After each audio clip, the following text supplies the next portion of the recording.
What's up, everybody? Welcome back to Conflicts of Interest. This is episode 60, and I am the host, Kyle Anzalone. On today's show, I am joined by Connor Freeman again. He's a writer at the Libertarian Institute. He's been on shows in the past couple of weeks. We've had really great conversations, especially around what we're looking at heading into the Biden administration. We do a lot more of that on today's show, talking about the end of Trump's Iran policy and essentially the trap that Mike Pompeo, Trump's Secretary of State, is setting for Biden, and how he seems in his administration seems to be walking right into it, and it's going to possibly destroy the Iran nuclear deal and could lead to conflict between the U.S. and Iran. So that's most of what we talk about in today's show. Also, we touch on the Biden inauguration, how they're calling it the green zone, and all this militarism we're dealing with, and this so-called domestic war on terror that we're about to be dealing with here. And so a lot of that in today's show. I want to mention too that we were having some tech issues before the show. So Connor is only joining me by phone today. For those of you watching on YouTube, you won't see Connor, but the audio quality looks pretty good. So for most of the people who listen via audio, you probably won't notice at all. A couple more announcements before I get into the content today. I have a LBRY account for the show. If you use that as a YouTube alternative, follow the show there. For those of you, most of you who use YouTube, subscribe to the show there, like the video if you're listening there, and you can find all my work at the Libertarian Institute, where Connor is a writer, so whenever he posts work, that's usually where it's at as well. Also want to take a minute to thank the sponsor of the show, Paloma Verde. PalomaVerdeStore.com is where you go to get your CBD products. For those of you who are already CBD users, you know why this stuff's great and why you like it. So check out the products over at CBD at PalomaVerdeStore.com. They're high quality, they're lab tested stuff, so you know what you're getting. It's great. For those of you who don't, you could go PalomaVerdeStore.com, check out the education page there, and see how it can help you with pain, with anxiety, and all kinds of other stuff that we deal with, especially now that so many of us are locked up in our homes so much of the time. So PalomaVerdeStore.com, use the promo code PEACE on checkout, and you get a discount, and let them know you came from the show. And now let's get into the interview with Connor. Hey Connor, how's it going? Welcome back to the show. Thanks for having me on, Kyle. I appreciate it. All right, doing pretty good. Thank you. Yeah, well, we're here in the last full day of the Trump administration. The world did not burn to the ground. While there were some, I guess, prison camps for immigrant children, most of the other hysteria around concentration camps did not turn out to be the case during the Trump administration. But the wars went on, and we're going to talk about a lot of that, including up until the final day where they've really been pushing some crazy stuff on Iran.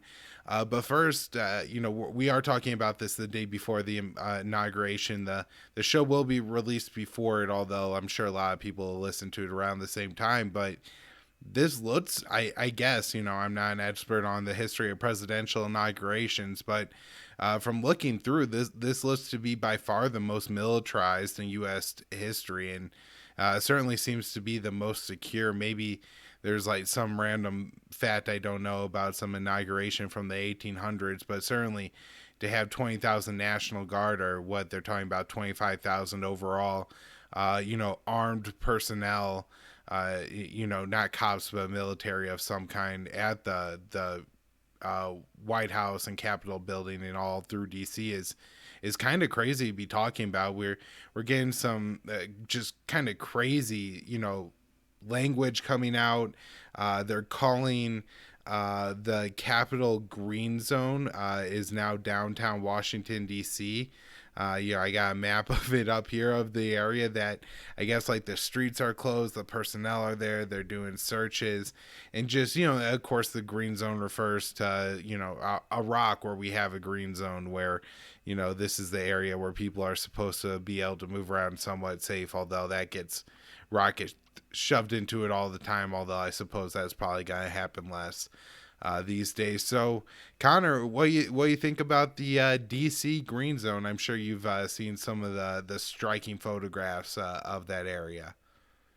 Yeah, it's really intimidating. I got to say, it looks like it. I mean, the term war zone keeps getting thrown around a lot, and there's some disgusting references from people like Wolf Blitzer saying, "Oh, this reminds me of Fallujah or Baghdad, where the U.S. has committed unspeakable war crimes and chemical, well, in Fallujah especially, chemical warfare against civilians."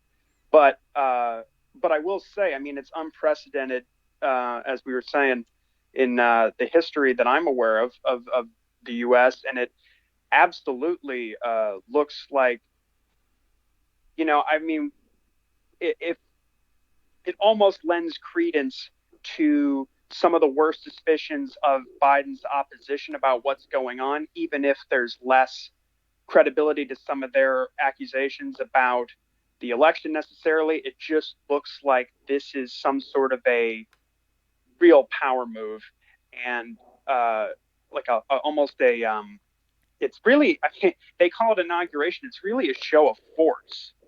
It looks like something that is being imposed upon people as opposed to a celebration. Right. Had Trump had 20,000 National Guard at his inauguration, there were certainly people who were making pretty bold claims after Trump was elected, and comparing him to Hitler, and that just comes with all kinds of potential consequences and stuff. And I'm not saying that Trump should have done this or had a reason to do this, but had he deployed 20,000 National Guard, I think they people have called him a fascist and compared him to a dictator, and I'm sure made Hitler comparisons. Not that those are, I think, even right in this case. I mean, I have this photo up here, Connor.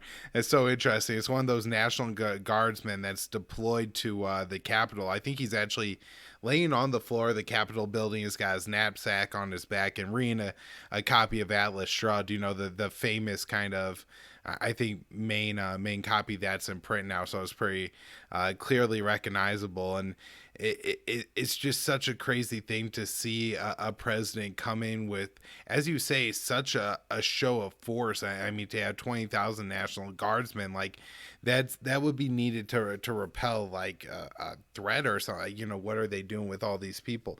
Of course, it's interesting that so many of these people are photographed without clips in their rifles, and or photographed with the celebrities that I guess are actually allowed to attend the inauguration, because it's somewhat symbolic. This country is really for them now, and that's been the case for quite a while.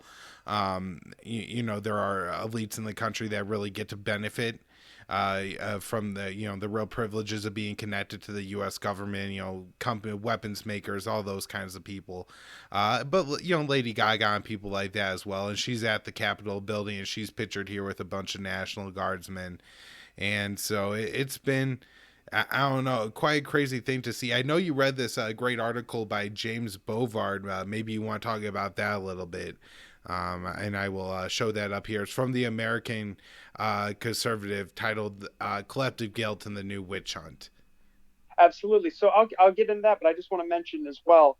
To your point, Caitlin Johnstone just wrote a piece recently called I believe it's something like "The Two Faces of the Empire," and it's really about contrasting the face that foreigners say in places like Yemen and Venezuela and Iraq see, as opposed to that's based in Langley and DC, as opposed to what the more familiar media face that's based out of the West Coast, with people like you're saying, like Lady Gaga and these celebrities who are really here to sort of, celebrate the system. They're sort of there to coax people into accepting rule by, well, what I would call tyrants. And that can be either, it doesn't matter if it's, some guy from the Beach Boys or Kid Rock or some other such figure promoting Donald Trump, or, Lady Gaga, or whoever the latest promoter of the Biden administration is. Kamala Harris, they're trying to sort of shoehorn her into kind of a quasi celebrity slash cop slash vice president figure. It's kind of weird, but I mean, it's all sort of tying in.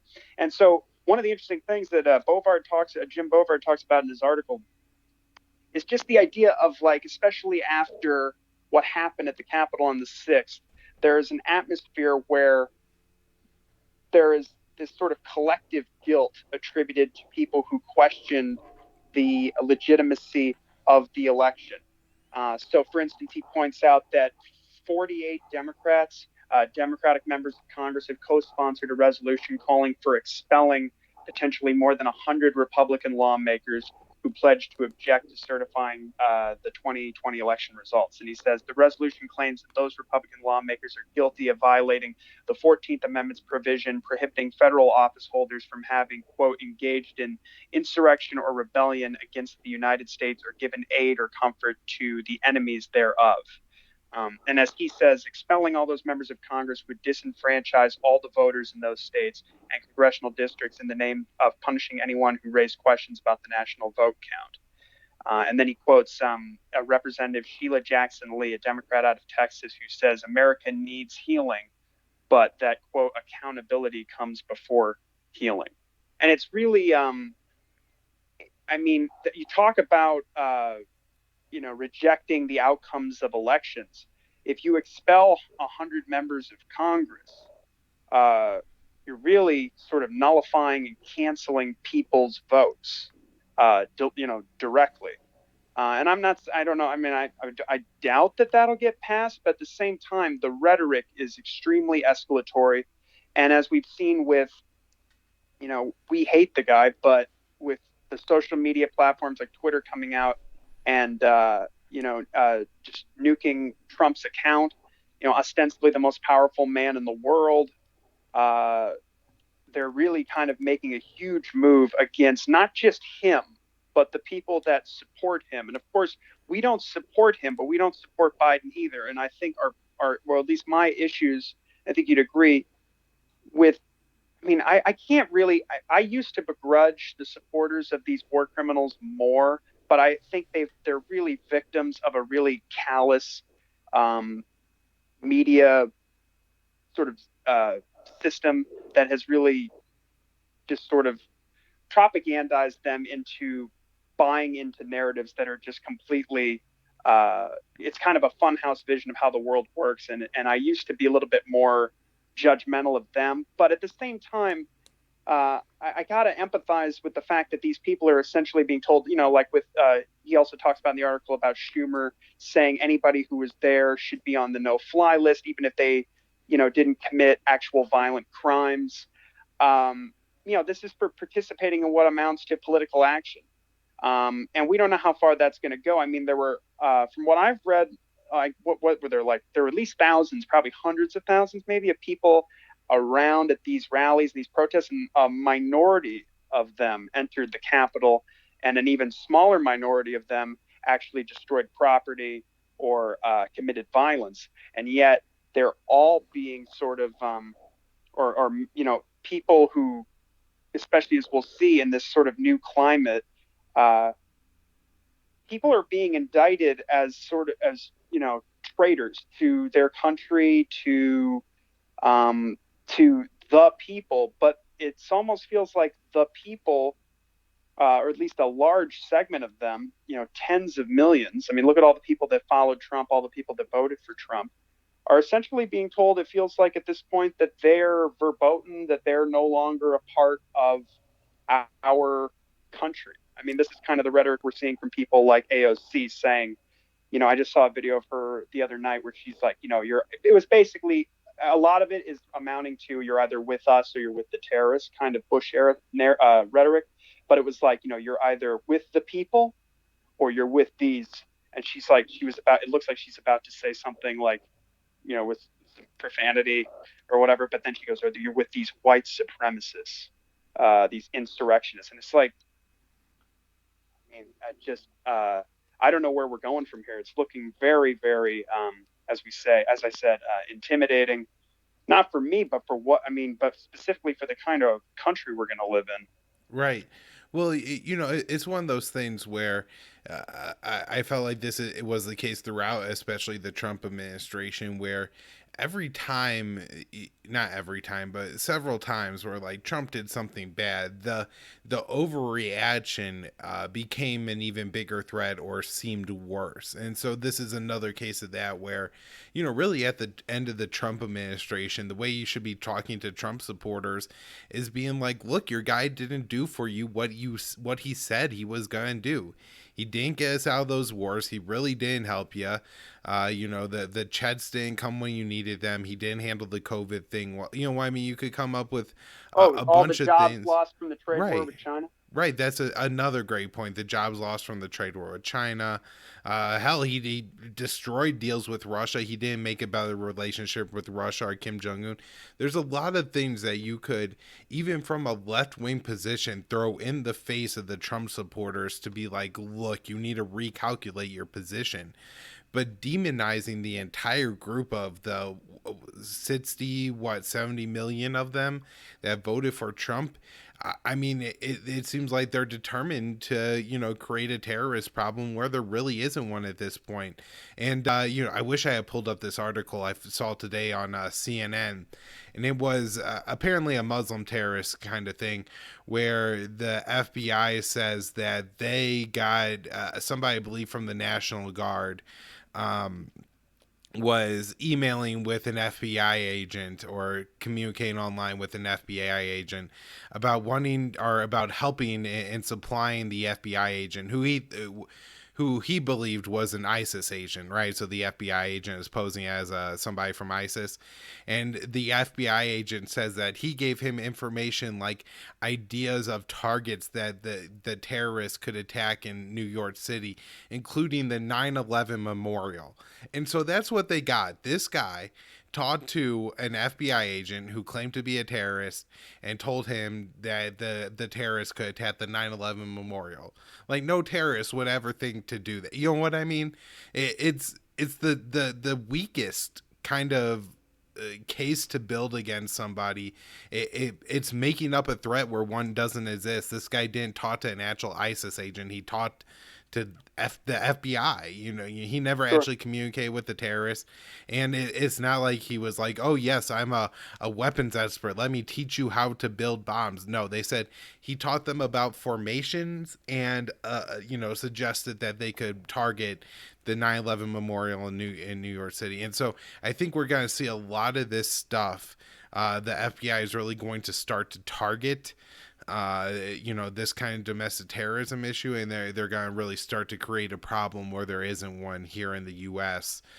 With this right wing domestic terrorism, where acting conciliatorily in some ways, and at least not labeling the entire losing side as terrorist would probably be a smart idea.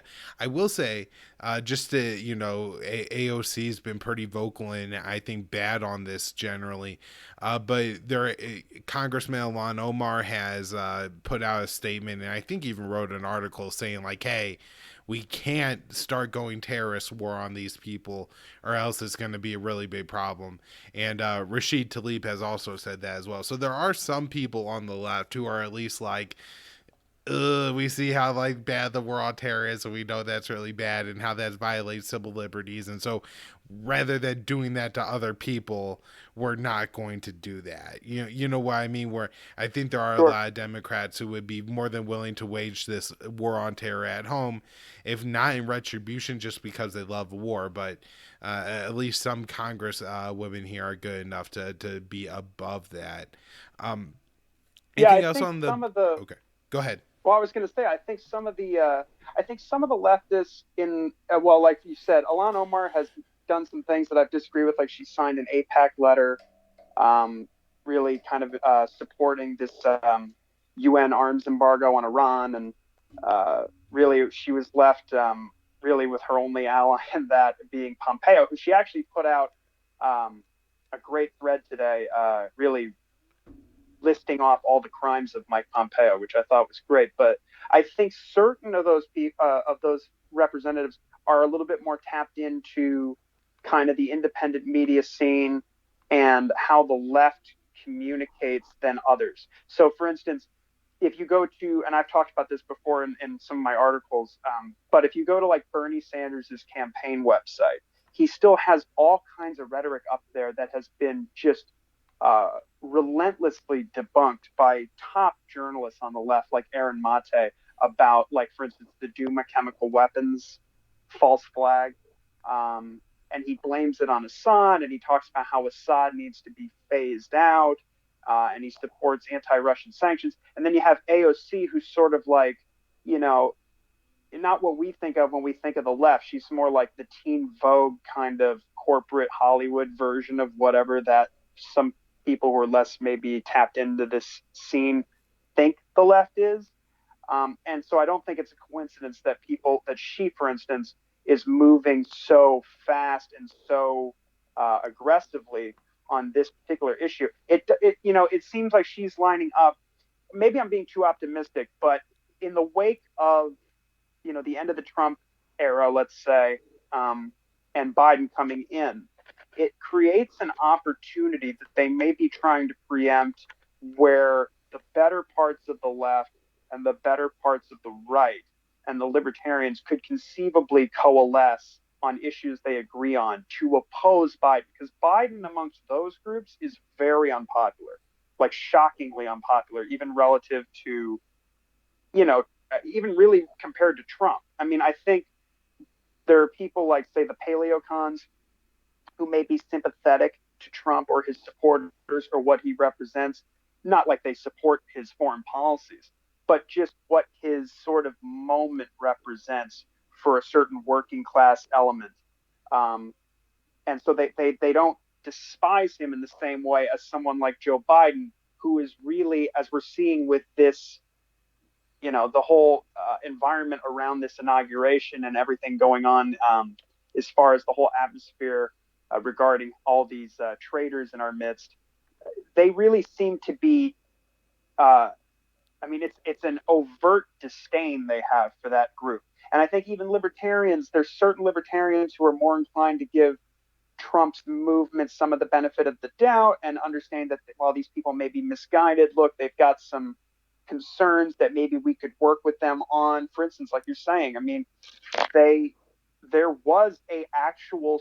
I mean, Trump really was a disgrace in this regard, but there really was a sentiment that, hey, why the hell are we in Syria? Why are we on the side of Al Qaeda in Syria? Why are we starting a new Cold War with Russia? That doesn't seem like a wise thing to do. If we get into a war with Russia or a war with, he was always an Iran hawk, but for instance, these bigger campaigns against, well, Iran included, of course, but I'm just saying, like Russia and China, the Asia pivot, and this sort of new Cold War with Russia. Do you really take those? If the neocons get out of control, because I think they're extremely hubristic, that's going to really necessitate a draft. I mean, Ron Paul has been warning for years that as the foreign policy goes off the cliff, and these neocons try to achieve their wildest dreams, even war with Iran would require a draft. And so there's a lot of resistance and opportunities for people to come together on really for practical reasons, some solid allegiances that could be developed in opposition to someone who's so, I feel the same way about Trump, but Biden is very contemptible. So is Kamala Harris. It would be absolutely easy for this sort of new media climate that has been sort of fomenting on the internet in the last several years, especially during the Obama and Trump administrations. And I think I just feel like they're absolutely sort of drawing a line. And I think this is more about the liberals, the neoliberals, making it very clear that the real left will not have a say just as much as, because, everybody's warning, whether it's, Dave Decamp at antiwar.com or Caitlin Johnstone, look, all these measures that you people might be inclined to support right now because of the fear mongering about so-called domestic terrorists and, what have you, it's all going to be turned against you in a second. Yeah. Well, I think one of the ways that we're going to see that is they have this thing that you showed me today. Don Winslow tweeted out this thing called I guess he's concerned about Trump's new army, and he wants an army of citizens detectives to fight them. And basically, it looks like the establishment is looking for people to go and try to out people who don't support the establishment. Was that kind of what you got from this? Oh yeah. I mean, it's really people. You should all really check out the video. It's terrifying. Um, they're basically saying it really does feel like McCarthy on steroids. They're like, these people could be they're in the military and they're your teachers and they're your neighbors. And you know how we caught Osama bin Laden, a CIA analyst using a computer from thousands of miles away, identified him and found his location. Now and they're talking to like these people who are juiced up on all this fear porn. They're like, now you can rat out your neighbors and your kids' teachers and your kids' coaches, and basically anybody who you may be convinced by Don Lemon is a Nazi on any night on TV, uh, in this sort of you know bit of like I said, just sort of fear porn. It's really looking crazy, and people are very sincerely into this idea. The hashtag picked up a lot of steam. The video is all over the place, and people are very excited to start, as they tell you to do in the video, contacting the authorities and ratting people out and reporting your neighbors for their political views. Just incredible. Yeah. So I think we should move on and start talking about all the Trump stuff or the Trump Iran, and then getting into the Biden stuff here, because it's really important. It's one of those, as you talk about the idea of having like a sensible coalition of, I don't know, like, some people would call it like a populist thing, or just general like anti-war, anti-interventionist, but libertarians, people who, were actual America First people who really want to stop these wars. One of the things going on here is at the end of the Trump administration, Trump has allowed Mike Pompeo to essentially just go crazy and ramp up tensions with Iran in every way possible in order to make it as absolutely difficult as possible for the Biden administration to get back into the JCPOA. That's the Joint Comprehensive Plan of Action, or it's usually just known as the Iran nuclear deal. And it seems pretty desperate to me that we're going to actually see the Biden administration to get back into it. But this is the place where we need to apply pressure.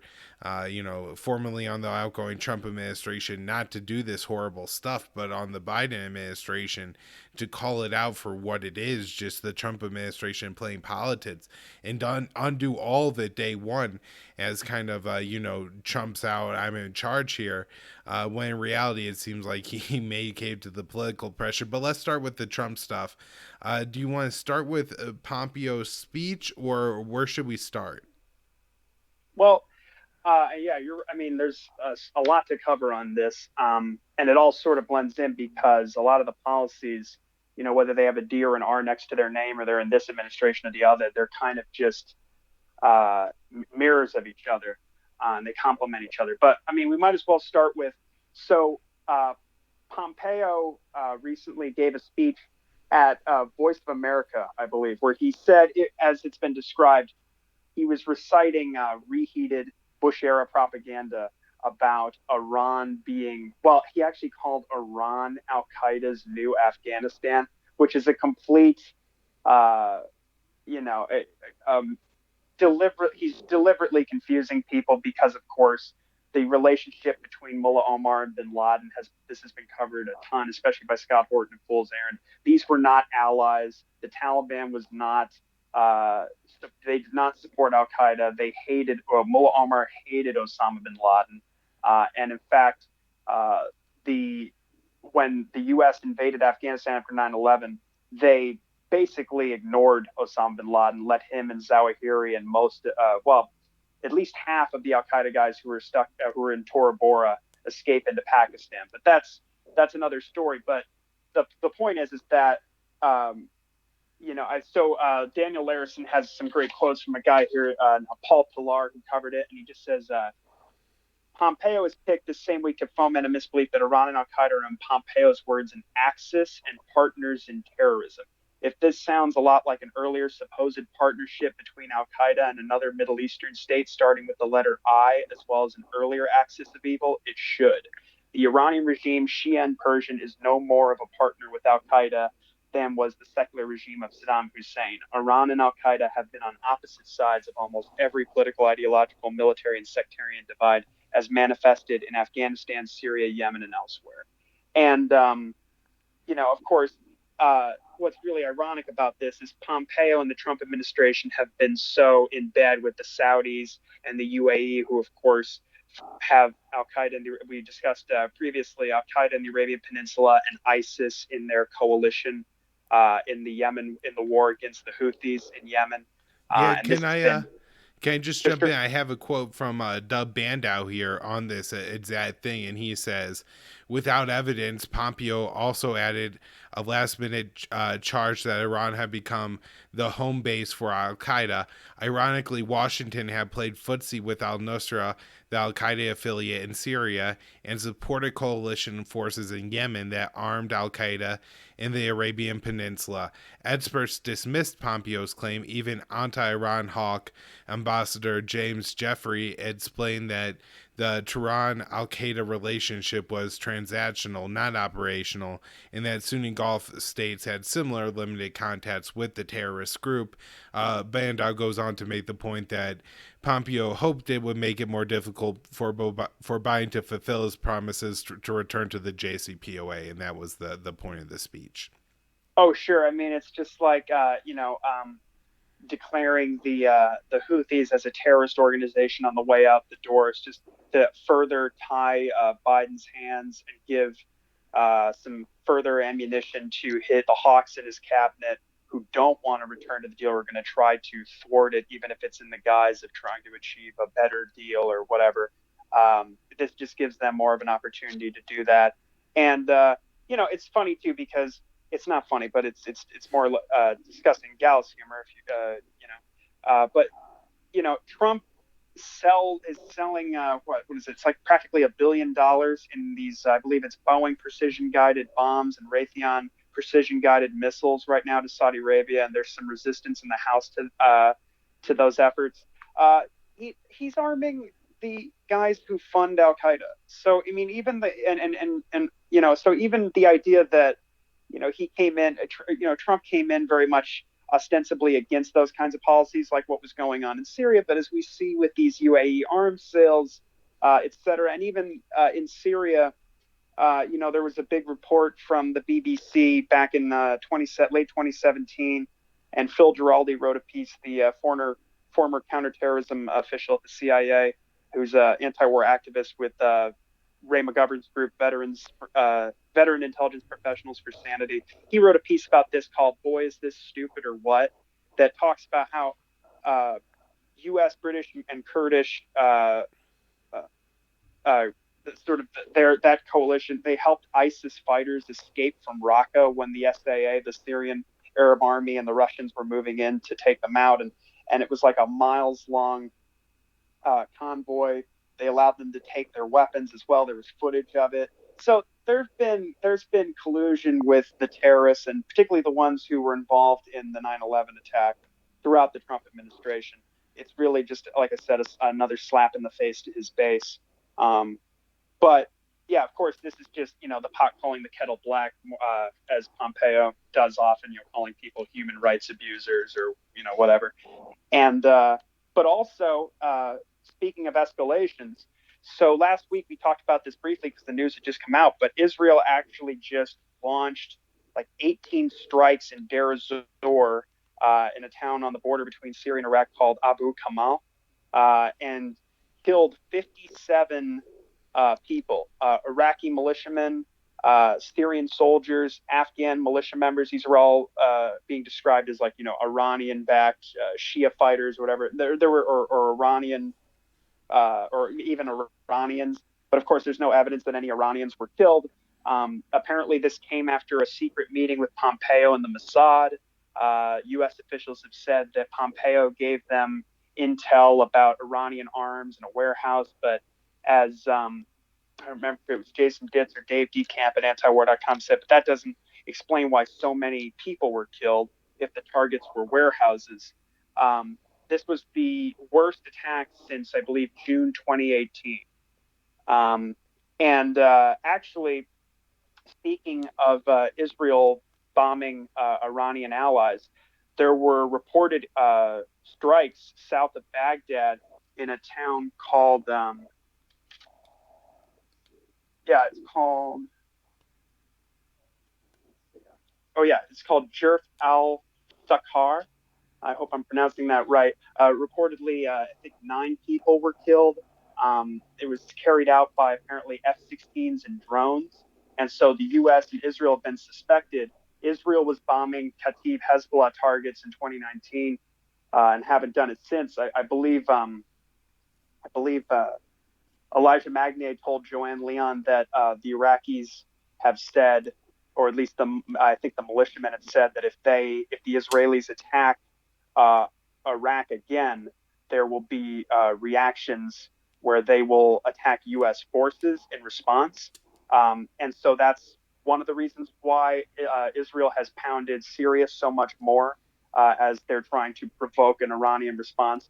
I mean, previously, late 2019, they were bombing Iraq more, maybe not more than in Syria, but certainly a lot more than they had previously bombed Iraq in order to trigger that tripwire strategy that we discussed on a previous episode about Iran.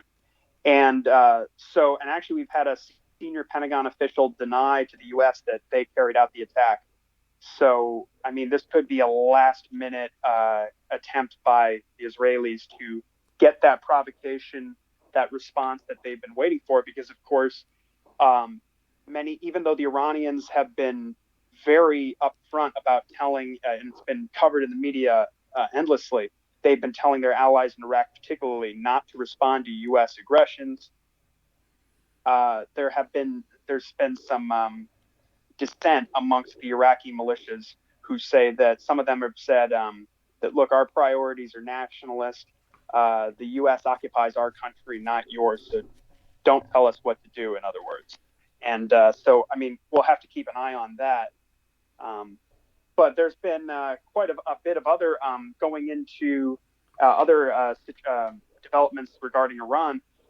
We know that the EU has been hyping up recently that there's been all this hysteria in the media and from the EU based on an IAEA report that said, "Oh, Iran is developing uranium metal, and that could be used. That's that forms the core of nuclear weapons." And of course, Iran is. I mean, this is part of they're improving they're getting equipment to make improved fuel rods or improving the fuel that they're going to use for the fuel rods at the Tehran Research Reactor, which is used for nuclear medicine. They've already been upfront and explained what they're doing ad nauseum, but it hasn't stopped the Israelis from using this for their propaganda and threatening. We have, like, for instance, the settlement minister who, for months, has said that if Biden re-enters the JCPOA, the Israelis will attack the Iranian nuclear program. We've seen reports that the Israeli military chief of staff, the IDF chief of staff, I think his name is like Aviv Kohevi or something like that, and he has asked the military to draw up plans for attacks on the Iranian nuclear program, including a military strike. Benny Gantz, who's the defense minister, who has also been threatening, attacks on Iran, saying, "I see events on the horizon that could include eruptions. It depends on how these events play out." He says a military option is necessary, but it will require more money and resources. And he says he's working on that to make it happen. Um, and Yeah, so it's just this is all really in response to Iran, ostensibly to Iran increasing their enrichment, but they've been very upfront about why they're doing it. After the Israelis killed Mohsen Fakhrizadeh, the parliament insisted and passed a resolution, or yeah, that basically that they need to increase the uranium enrichment, um, and even I believe they want to. Uh, they're even saying that actually now, if Biden doesn't get back in the deal in February, I believe by the 21st, that they'll just go ahead and kick the inspectors out. But this is all really, I don't think. I don't know how. I mean, Zarif is doing the best he can. I know the Ayatollah never, as Elijah Magni has pointed out, trusted the Europeans or the Americans, and with the way that they've conducted themselves over the course of all this, especially in the Trump era, it's just been. I can understand why the Europeans have not provided sanctions relief. They have not unfrozen money in the banking system or put European companies in Iran or bought oil from Iran. And so, and of course, the Americans abrogated the deal, and we have all this military buildup. And so, they are the Iranians are really kind of they're basically trying to gain leverage for talks with the Biden administration. But I think, unfortunately, quite a bit of this will be used as a way of kind of making that an impossibility.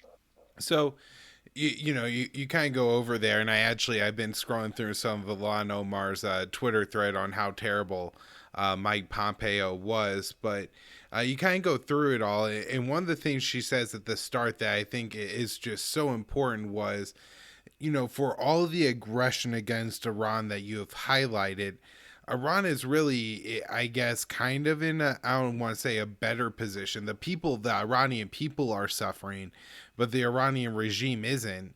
We had a nuclear deal with Iran, and while that new nuclear fuel rod they're working on is, the IAEA confirmed that, it's just to enhance their civilian program. That kind of research wasn't allowed under the JCPOA. Enriching uranium up to 20%, even for medicines, wasn't allowed under the JCPOA. The Iraqi government is telling the U.S. to leave. They're not telling the Iranians to leave, despite the fact that, the U.S. is carried out operations and trying to push the influence of the Iranian missiles out of militias out of Iraq, including to the point where they assassinated General Qasem Soleimani last year for it. In Syria, we've continued to not allow Assad to the Iranian militias not to retake their territory. Part of the purpose of the U.S. being in Syria is to counter Iran, and we allow Israel to carry out all these airstrikes, but yet Iran has just become a more and more solid partner of the Syrian state. And so, Biden takes over with kind of this unique position, maybe not unique, but where the Trump administration has been extremely against Iran, but it's been pretty counterproductive as far as trying to weaken the Iranian regime, the Ayatollahs in power and stuff like that. And so now Biden comes in a weaker position than Trump came in office with, versus Iran, but will be pushed politically to be more aggressive, right? He can't make concessions. The Republicans will say, "Oh, Trump's sanctions were just working," when Biden throws it all away. And so I don't know. What do we think about coming in here with the I guess Biden administration? Or is there anything else, I guess, you want to touch on the end of the Trump administration here? Well, sure. So, for instance, we just flew, or the U.S. just flew the fifth B-52 deployment to the Persian Gulf. So those kinds of provocations continue. We see, actually, I mean, as far as the pressure being applied, I see a lot of it. So we've seen reports about MBS talking about how, look, I'm kind of going green here, and I'm doing this. I'm rekindling my relations with Qatar, and so he's sort of leaning on Biden to, he's letting him know that I support the Trump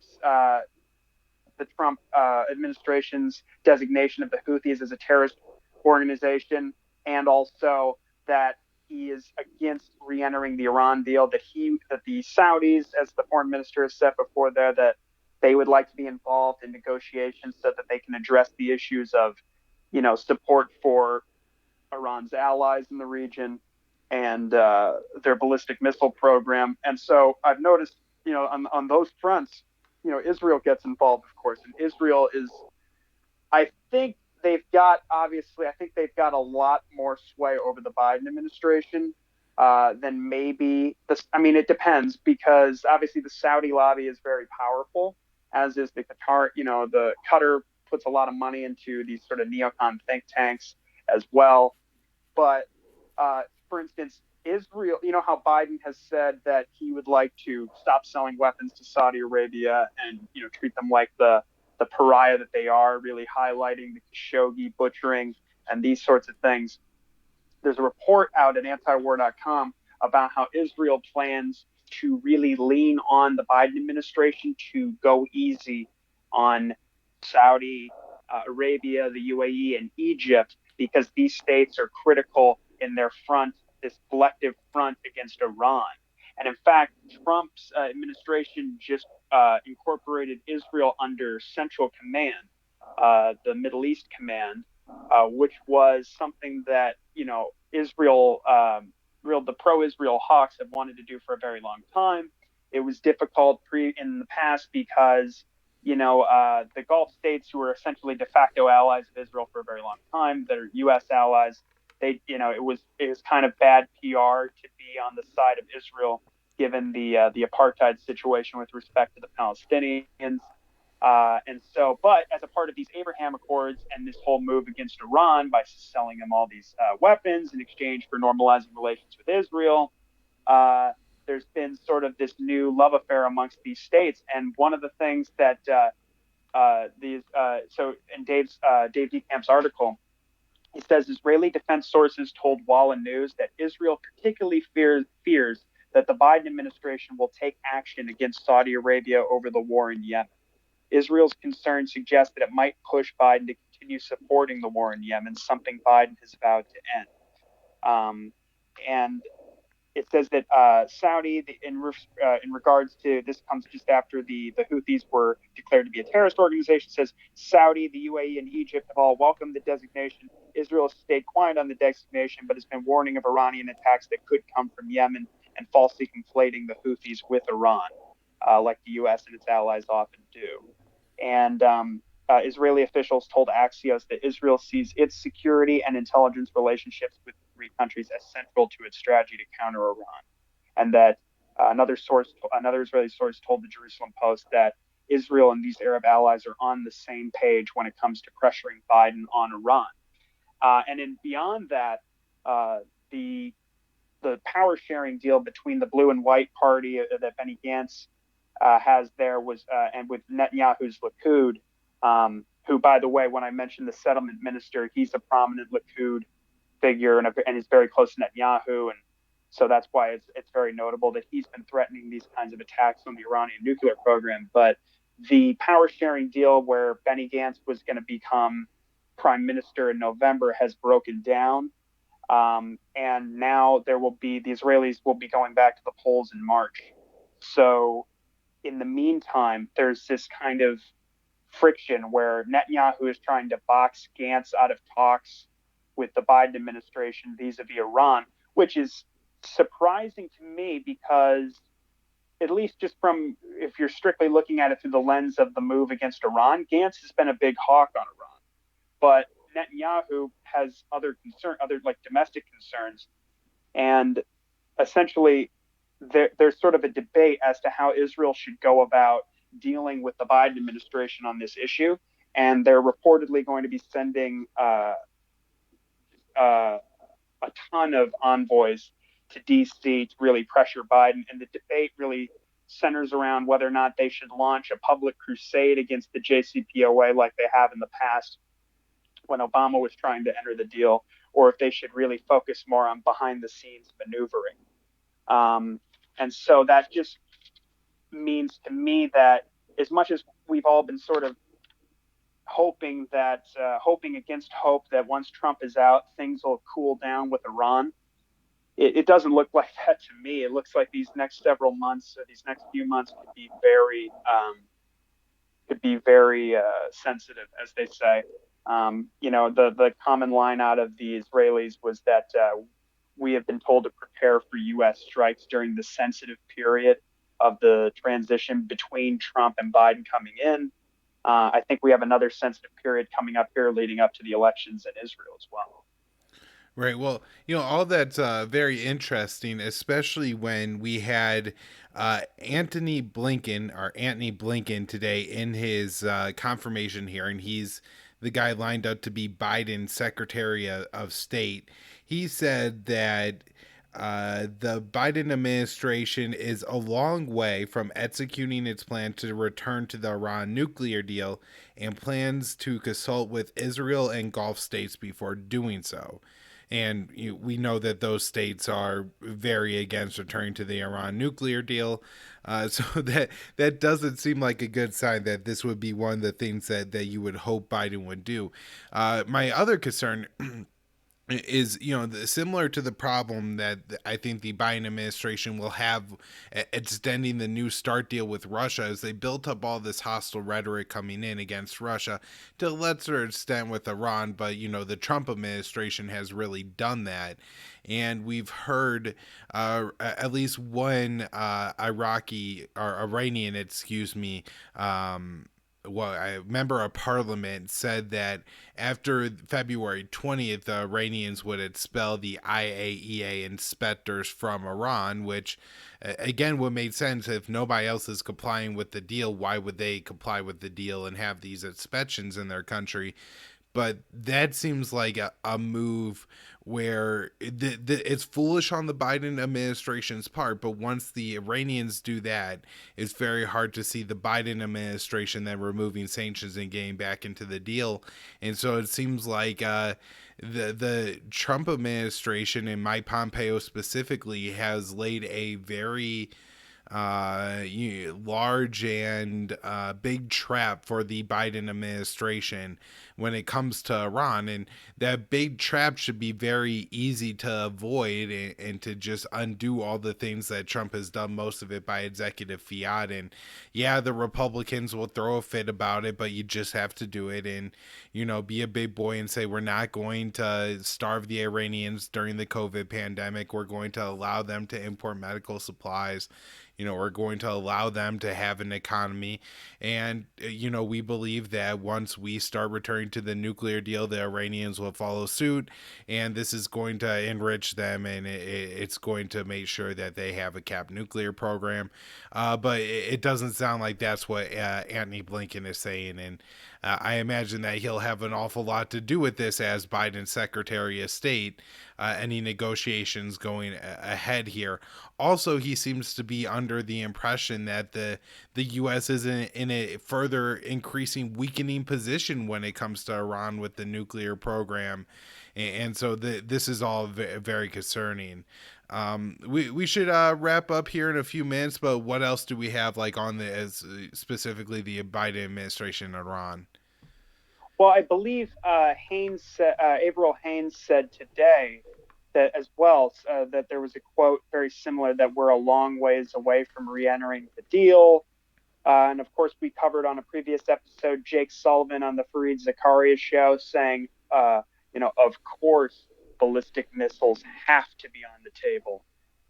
Really kind of giving a green light to, as far as I'm concerned, Israel and these Gulf states to pressure Biden, and knowing that they'll have some support from people in his cabinet for these kinds of arguments that seem designed to thwart a return to the deal. It almost feels like it's coming to, because the Ayatollah never had any faith in this stuff, and for good reason.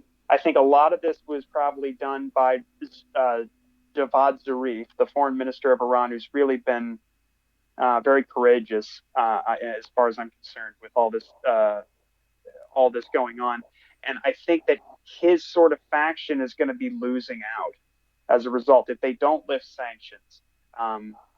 We've got Brett McGurk, who is he's going to be the coordinator of Middle East affairs on the National Security Council. This is the guy who was the envoy to, I think, the anti-ISIS coalition and resigned at the end of 2018 when Trump said and then didn't follow through that he wanted to get the troops out of Syria. he believes very strongly that, as well as to support the Kurds, which means an indefinite occupation of eastern Syria, likely, which is, of course, as you alluded to, a part of the maximum pressure campaign on Iran to ensure that Syria can't stand up on its own feet, even with the oil wealth there is not substantial, but it's something that they could do to help rebuild after what the U.S. and Israel and their other allies and Saudis have done to their country. So it puts more pressure financially on Iran. But as you say, it also strengthens the ties with Syria, which is kind of a double-edged sword for the imperialists here. And but anyway, Brett McGurk, he's very into the idea of supporting the Israeli strikes against what they deem unfairly as Iranian targets in Syria. And so I think that indicates, as well as from what we see, like I said, you said Blinken, Haynes, Sullivan. We're just seeing basically these figures lining up to be. I mean, if it seems like if you could get Joe Biden, for all his faults, even if he's senile enough to really believe he wants to make, and maybe he does, maybe he sincerely wants to make peace with Iran. I would support him on that for that if he wanted to do that. The same way I would have supported Trump making a deal with Kim Jong Un. But if you can't get, it seems like if you can't get Joe Biden in a room with Javad Zarif and keep Netanyahu out of there and keep people like Jake Sullivan out of there, and it's just, it seems like there's going to be, like we've said before, it's like a broken record. There's so much institutional pressure on these guys to stay within the lines and continue to increase the pressure on all these targeted states, whether it's Russia trying to rebuild all the arms treaties that were destroyed under the Trump administration, or rebuilding the relationship with Iran by re-entering the Iran deal. And of course, it's so easy. You don't lose anything. All you have to do is lift sanctions. I mean, Ron Paul would say these are the isolationists who are imposing sanctions on these countries and blocking medicine from entering, and threatening them and encircling them with B-52s and aircraft carriers and all these threats. He would say, look, I'm the opposite of an isolationist. I favor free trade, diplomacy, and cultural exchange and free travel. That's what our foreign policy should be. And I know that, most of the people listening to this show, and you and I know that, but it's like, how do you, I don't know. We need the people, is a term that gets thrown around a lot, to pressure Biden to outweigh. I mean, it's going to be hard. I mean, I don't know how you do it, but it just looks like we have a lot of work to do to get people to really, I mean, they need to believe that, I guess at the end of the day, that the American people will not accept a war with Iran. And the American, if because thing is, we were going to talk about this as well.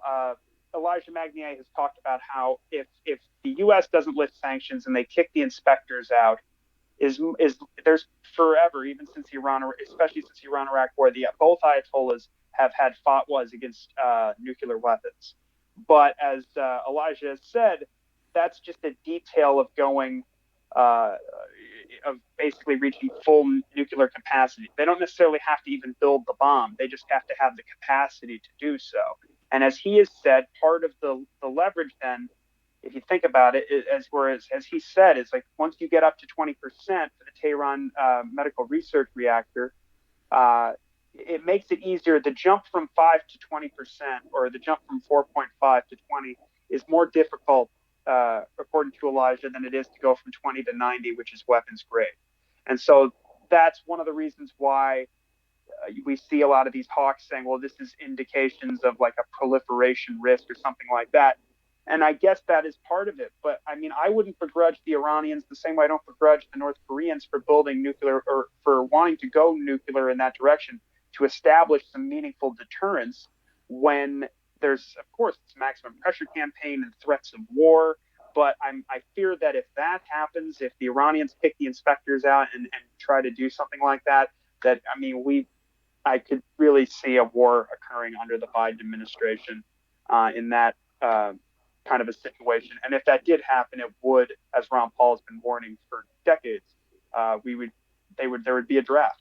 And so I think that could be used to really get, especially people our age, to really care about this issue and oppose it and maybe pressure Biden to be against this I mean, campaign. I will say Biden's a high tech warfare kind of guy. So if something does happen with Iran, which I don't think is impossible, especially with all the stuff going on here in the United States, I think that's where most of Biden's attention is going to be. He's going to be trying to pass his $1.9 billion stimulus and hand out checks to everyone. He's going Yeah. to be focused on waging his domestic terror war. I mean, look, those are the words of the Democrats right now, that they have a domestic terrorism problem. So, like, that's seems to be his path and what he's most focused on. And if we're getting from his potential Secretary of State, I don't see Antony Blinken being downed by the Senate. I'm sure they will end up confirming him. Although he said something completely crazy about NATO today, and Rand Paul called him out. He said that something along the lines of Russia wouldn't have attacked Georgia if Georgia was a NATO member state, or essentially implying that. And Rand Paul basically said, if we went with your policy, we all be dead, or we'd be at war with Russia at this point. So, maybe he will draw a little bit of pushback or something like that, and we'll end up with a Secretary of State who will come in saying that no, we're going to get diplomacy with Iran done, not we got some work to do before we get there. So with that, Connor, we It's should another probably. huge concern with Victoria Nuland in that number 3 spot at the State Department as well, because she was Dick Cheney's national security advisor from 2003 to 2005, and obviously a just a one of the worst Russia hawks in our society. And I think I remember seeing something as well about sort of putting out, like you're saying, like what Blinken was saying about how maybe we ought to think about re talking again about NATO membership for states like Georgia and Ukraine. I don't remember the exact quote, but yeah, I mean, we're seeing rhetoric that's really, I don't know. It just feels we don't have much good news to give right now. Yeah. Well, Connor, thanks for coming back on the show. Another great episode. Really important Thanks, Kyle. stuff. Hopefully, we everybody just annoys the well, for those few soldiers in attendance, they get to watch the inauguration peacefully tomorrow. And Joe Biden gets his military installation all nice and violence free. And he doesn't have any excuse to wage a terror war for his whole presidency. And so yeah, but Iran's gonna be again a huge trap for the Biden administration. And thanks for once again coming on the show and breaking that down. Connor, people could find your work at the Libertarian Institute. And what is your Twitter handle? It's at Freeman's Mind 96. All right. Thank you very much. You find this show, of course,